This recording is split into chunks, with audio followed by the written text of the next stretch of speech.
આજે આપણે પોઈન્ટ વાળો ભાગાકાર શીખવાનો છે. ધારો કે એની રકમ આવી છે કે 0.25 એને ભાગ્યા 0.05. તો શું કરવાનું? પહેલા તો અંશમાં છે એને ધ્યાનમાં લ્યો તો કે 0.25 છે. ધારો કે પોઈન્ટ આપણે કાઢી નાખીએ, ધ્યાનમાં ન લઈએ, તો તમને આંકડો શું દેખાય? તો કે 25. ક્લિયર?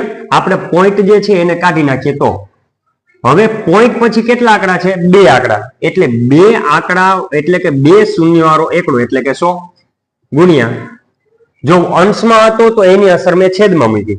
હવે આંકડો છેદનો આંકડો ધ્યાનમાં લ્યો 0.05. ધારો કે પોઈન્ટ નથી તો શું આંકડો? 0.05 એટલે કે 5. શું આપણે લખવાનું? છેદમાં 5.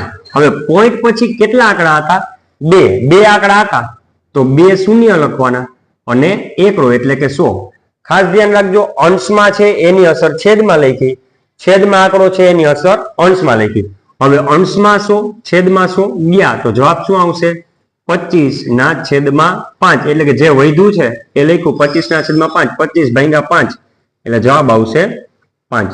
ક્લિયર? તો આ રીતે પોઈન્ટ વાળો ભાગાકાર થાય. તમારે 0.35 ભાગ્યા 0.07 આ જે પોઈન્ટ વાળો ભાગાકાર છે એનો જવાબ તમારે કમેન્ટ સેક્શનમાં આપવાનો છે.